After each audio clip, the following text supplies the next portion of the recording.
La voz de los protagonistas. En Contextos. Está con nosotros el ingeniero Fernando Menéndez, presidente de Coparmex Laguna. Con él vamos a platicar sobre el presupuesto económico 2019. Porque, mire, prácticamente todos los análisis se hacen desde el centro y prácticamente todas las voces, todas las opiniones las escuchamos desde ahí. Hay matices, hay distingos de las afectaciones que podamos experimentar con este tipo de decisiones en cada una de las regiones. Y bueno, ya sabemos, la zona fronteriza, esta franja de la zona fronteriza, pues va a experimentar también una situación distinta a la del resto del país. Bueno, pero es que esta danza de billones de pesos, porque estamos hablando de billones de pesos, es a veces inentendible, incomprensible, poco asequible a la mayoría de los mexicanos. Por eso es que tenemos la obligación de saber, o sea, qué ingresa, qué egresa, cómo lo deciden, quiénes lo deciden, a favor de quién está el presupuesto y si ven desde la empresa privada algún tipo de alerta por lo que se ha venido diciendo, la manera en que se va a repartir el dinero en el 2019. Gracias, Fernando, por estar con nosotros como presidente de Coparmex Laguna. Tus primeras impresiones del presupuesto económico 2019, por favor. Sí, buenos días, Marcela. Gracias por la invitación. Bien, al momento no hay todavía un posicionamiento oficial o muy certero de parte de Coparmex Nacional. Todavía están en análisis muchos de los puntos que se presentaron. Lo que te puedo decir es que una de las primeras exigencias o peticiones que se están haciendo en Coparmex es que, independientemente de los aciertos o los errores que pueda haber en el presupuesto, se le está solicitando a la Cámara de Diputados y a la de Senadores, pues, que no sea un pase automático, porque pues ellos tienen mayoría, Morena tiene mayoría en el Congreso o en las cámaras. Entonces lo que sí se les pide es que se haga un análisis a conciencia y que no den el pase automático. Digo, aclarado esto, que todavía no hay una oposición, las primeras impresiones yo creo que las podemos resumir en 3 puntos. Es la parte buena, que es un presupuesto austero, se redistribuye el gasto de forma interna, con un énfasis fuerte en la parte social. Hay incremento en el ingreso público de un 6.3%, y la deuda se mantiene en los niveles actuales. O sea, no hay un endeudamiento en términos reales. La parte que vemos un poquito complicada, o la parte mala, es que hay muchos indicadores que yo creo que están muy, muy optimistas. Por ejemplo, el tipo de cambio se mantiene en un nivel de 20 pesos a través de o durante todo el sexenio, y esa parte es donde ahí puede haber algunos problemas. La otra es el precio del petróleo, que se está proyectando que es a $55 por barril. Actualmente está en 51.83 y con expectativas a la baja. El gobierno entrante lo está estimando en 55, son más de $3, y esas son las cuestiones que vemos donde puede haber problemas. Sí, porque pudiera en algún momento dado, Fernando, haber un cierto tipo de incongruencia hacia lo que se presupone o se presupuesta y el comportamiento del mercado, por ejemplo, en este caso del petróleo. Así es. Y a mí lo que me preocupa es algo. Ha habido muchos ofrecimientos durante la campaña y en el arranque del sexenio de Andrés Manuel López Obrador. Entonces, pues los recursos para los jóvenes que no trabajan y no estudian, la necesidad de ingresar pues un presupuesto importante para lo de la base de Santa Lucía, ya que el nuevo aeropuerto de la Ciudad de México se canceló, la situación del Tren Maya, es decir, hay mucho ofrecimiento que implica mucho gasto, pero además la tendencia o la aspiración del presupuesto es que haya un superávit. ¿Cómo se le va a hacer para cubrir todo eso que se ha venido ofreciendo sin endeudarse? Bueno, ese es efectivamente la siguiente parte, que te lo llamaría yo como, o sea, ya como la película, lo bueno, lo malo y lo feo. Lo feo es precisamente que hay muchos proyectos sociales que en realidad son, es bueno, pero no son eficientes para la incentivación de la economía. Lo que estamos viendo es que, por ejemplo, para Santa Lucía se asignó mucho menos de presupuesto del que se tenía planeado. Lo mismo para el programa de jóvenes Construyendo Futuro, o los famosos ninis, ¿verdad? Pero este programa se redujo bastante en el presupuesto, la cantidad. En donde más se está yendo, por ejemplo, en esta parte de los proyectos prioritarios es en las pensiones para los adultos mayores. Ahí sí se está respetando, que es un punto grave. ¿Cómo se le va a hacer? Es una de las cuestiones que nosotros vemos como complicado, porque sí, la necesidad de todos estos recursos, y en el momento en que no se dé, o en que la inflación crezca por arriba del 3.4 que están proyectando, pues el crecimiento del 2%, que ya no es el 4% como lo habían prometido, pues no se va a dar, y esto va a implicar que se van a requerir mucho más ingresos. Y el no endeudarse es prácticamente imposible para poder mantener todos estos programas prioritarios. Y, ingeniero, con esto del incremento al salario de 88 a 102 a 176 en la frontera norte, pues precisamente la Coparmex ha sido de los organismos más optimistas en torno a ello, ¿no? Incluso hubo declaraciones de Gustavo de Hoyos en el sentido de que la meta para 2024, lo comentábamos hace unos momentos, era llegar a un nivel salarial de 290 pesos, ¿no? Como salario mínimo. Pero luego hay otros indicadores que posiblemente confundan, porque hay que entenderlos desde el aspecto macroeconómico, ¿no? Por ejemplo, el lugar 19 que ocupa México en cuestiones de remuneración base en Latinoamérica, ¿no? La meta para 2021 se prevé alcanzar a Honduras, que está en el lugar 10, que tiene un salario mínimo de 218 equivalente, ¿no? Para el año siguiente, 2022, la meta sería alcanzar el sitio 7, que tiene ahorita Ecuador, con algo así como 240.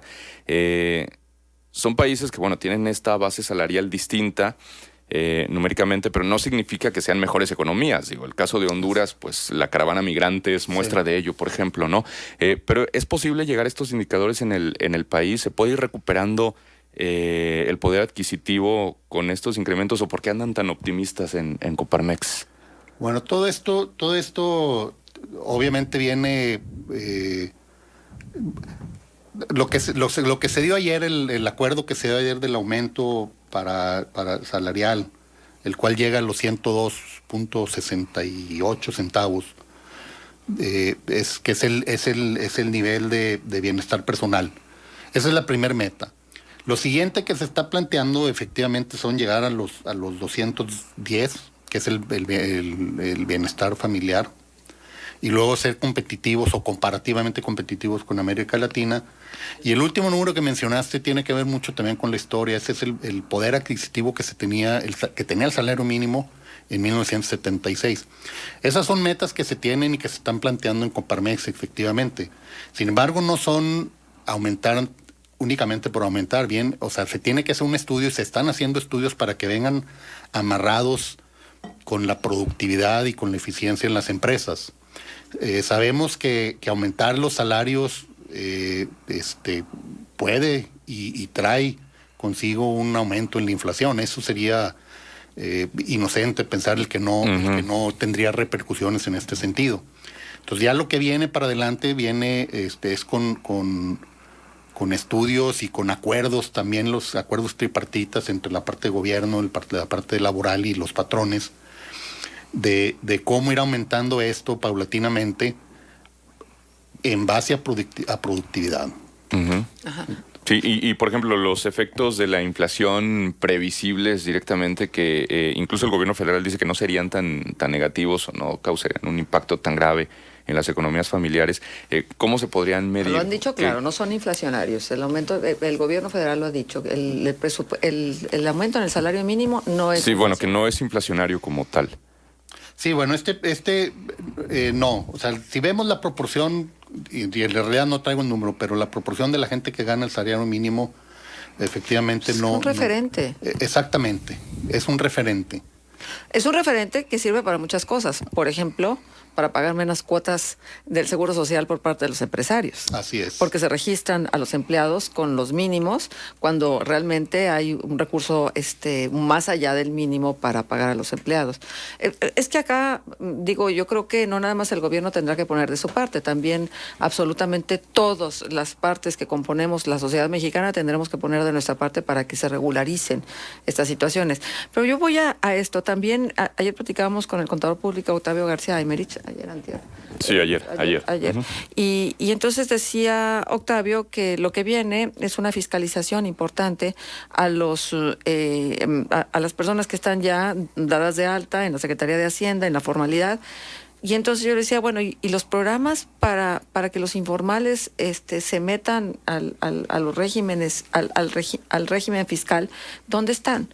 ¿Qué van a hacer ustedes como empresarios como para decir, bueno, pues los empresarios ya estamos, hay mucha gente que necesita estar todavía dentro de el directorio de la Secretaría de Hacienda para que pague sus impuestos? ¿Qué van a hacer ustedes?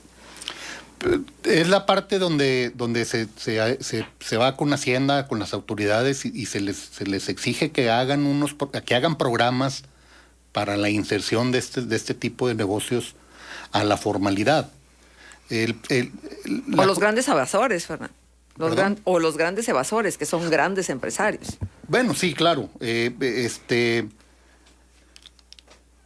Hay alguna serie de cambios en la cuestión fiscal que vienen dentro del paquete económico donde se están viendo este tipo de candados para los grandes evasores, precisamente. O sea, ya por ejemplo, si mal no recuerdo, la cuestión de los impuestos, ya no se pueden compensar unos impuestos con otros. Y bueno, por ejemplo, para las personas físicas ya algunas deducciones automáticas se están limitando. Es un tema muy, muy delicado, porque digo, si hablamos cuando hablan de empresas, de grandes empresas evasoras, hay unas cuestiones que es son las utilidades que generan en los consorcios y estas se consolidan. Entonces ahí dicen, oye, es que una empresa que ganó mucho no pagó impuestos. Pues sí, es que tengo otra que perdió mucho. Entonces ahí es la compensación, y en lugar de pagar, por poner un número, 100, pues a lo mejor pagan 80, entonces estás evadiendo 20. Y no es así. Ese es el tipo para las grandes empresas, es el tipo de mecanismos que se siguen estudiando a ver qué tratamiento se va a dar. Uh-huh. Sí, porque sí preocupa el porcentaje de informalidad que hay, ¿no? Revisábamos unas cifras del INEGI de que el 57% de los ocupados en 2017 eran en el sector informal, ¿no? Que aporta 23 pesos de cada 100 al Producto Interno Bruto, ¿no? Es decir, sí hay un problema grave que se tiene que atender. Esto de la informalidad, el subempleo, las pocas certezas incluso jurídicas, ¿no? Sí, es un problema que repito, se tiene que ver, y se tiene que ver cómo se incentiva a esas personas de alguna manera para que se integran al sector formal, y eso tiene mucho que ver en que vean ellos las ventajas de estar dentro del sistema, de tener por ejemplo acceso a la salud a través del Seguro Social, de que no vean nada más que sus impuestos se los están quitando, sino que se están reinvirtiendo en infraestructura o en algunas ventajas que ellos vean, pero tienen que ser inmediatas. Ajá. Uh-huh. Bueno, otro de los estimados que el presupuesto contempla es el crecimiento económico, que lo están fijando entre el 1.5% y al 2.5% del Producto Interno Bruto. Pues tampoco es una cifra muy alentadora en función del crecimiento, es a como hemos venido creciendo en los últimos años, ¿no? Sí, en este sentido hubo un ajuste base a lo que venían diciendo. Y bueno, pues tiene que ver pues lo que es la situación actual, ¿no? O sea, de lo que se está viviendo y cómo se están moviendo las economías, etcétera. Es preocupante, pero Es preocupante en el sentido de que dijeron una cosa y están haciendo otra, pero en realidad es en línea en lo que venían manejando todos los mercados, el 2.7. Pero luego en tiempos de campaña los ofrecimientos van más allá. Bueno, o sea, están en campaña, sí, ya sí, sé. Sí, Fernando. claro. Bueno, esa es la parte donde también deberían de cuidar los candidatos en campaña en las promesas. Sin embargo, ya cuando se topan con la realidad, que esa es una de las cosas en las que se están topando ahorita el gobierno, pues se están topando con la realidad es otra. Y este crecimiento, creemos que está en línea, pero también creemos que puede haber desaceleración por lo mismo que comentamos. Claro. O sea, algunos indicadores muy, muy optimistas que están marcando. Ajá. Ahora, ¿qué va a pasar si se incumple la meta, por ejemplo, que tiene el SAT de elevar 11% la recaudación? O si el precio del petróleo se cae, las metas sociales y los programas sociales correrían peligro. Evidentemente sí. Sí, claro. Yo creo que serían los primeros que tendrían que sentirían el golpe de los bajos ingresos. Puede ser preocupante por la reacción que pueda tener la sociedad, pero va a ser un reclamo al gobierno, y el gobierno pues tiene que salir adelante, que tendría que ver la manera de compensar, pues sería romper alguna otra promesa de campaña, como no bajar los impuestos en la frontera, por ejemplo, que esto de los impuestos del IVA y del ISR no vienen en el paquete. Lo que se está pensando es que se va a hacer por decreto. Entonces yo creo que van a aguantar un poquito en el tiempo para ver cómo se comportan los ingresos y luego ver si decretan o no decretan claro, la baja en este tipo de impuestos. Eso es lo que vemos que va a pasar. O sea, van a ver cómo les pega la realidad de la recaudación, y luego van a empezar a mover las otras fichas.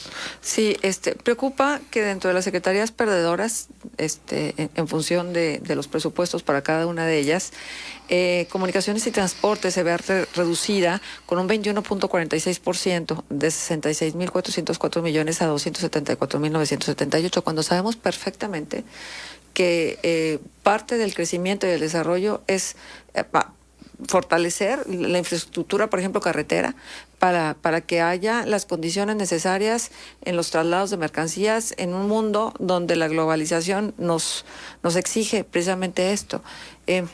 Ustedes como empresarios, ¿qué parte de la disminución de los presupuestos en la Secretaría les preocupa más? ¿Comunicaciones y transportes, medio ambiente, agricultura, función pública? ¿Cuál de ellas? Así inicialmente de los puntos rápidos que se vieron del domingo para acá, como te decía, todavía no hay un análisis a profundidad, pero sí se mencionan lo más preocupante es la disminución de los presupuestos de los organismos autónomos. Ah, claro. Los organismos autónomos son el contrapeso del Ejecutivo, y estamos hablando que bueno, ahorita tienen control del Legislativo, del Poder Judicial, pero hay otros organismos autónomos, por ejemplo el INE, sí, el Instituto Nacional de Evaluación para la Educación. ¿Que ese ya desapareció? El INAI. El INAI. Bueno, todavía no desaparece Bueno, es que no va a desaparecer, es que nosotros no entendemos, no va a desaparecer, va a cambiar. Va a cambiar. Sí. Pero, por ejemplo, ellos tienen se les asignó un 22% menos del presupuesto que tenían en este año. El INE fue el más afectado con un 35%. Entonces, esta parte es la que sí vemos más de preocupación, de preocupante en Coparmex, que se está debilitando los organismos autónomos. Que son los que pueden hacer contrapeso al Ejecutivo y al Legislativo, que pues ahorita están en equipo, ¿no? Habría que ver, ¿no? Creo que nos falta mucho por revisar. Realmente el lujo y la ostentación con la que se mueven los consejeros de estas instancias también es algo que tenemos que reprobar, y aplaudimos que haya esta austeridad, pero mientras que no afecte a la operatividad de cada uno de estos organismos. Exactamente, eso es lo que vemos, que no, o lo que esperamos, que no afecte la operación de estos organismos. Pues sí. Porque son los que los que hacen el contrapeso. Y sí, efectivamente, o sea, de repente vemos cosas obscenas. Así es. ¿Verdad? Insultan. Exactamente. Así es. Muy bien, Fernando, pues creo que tendremos tiempo y oportunidad de seguir platicando respecto a este presupuesto económico 2019 y a muchos otros temas que son de interés social y que ustedes desde Coparmex Laguna vienen revisando. Muchísimas gracias por esta primera participación tuya como presidente de Coparmex Laguna. Gracias a ustedes, gracias por la invitación y a tus órdenes. Gracias. El ingeniero Fernando Menéndez estuvo con nosotros.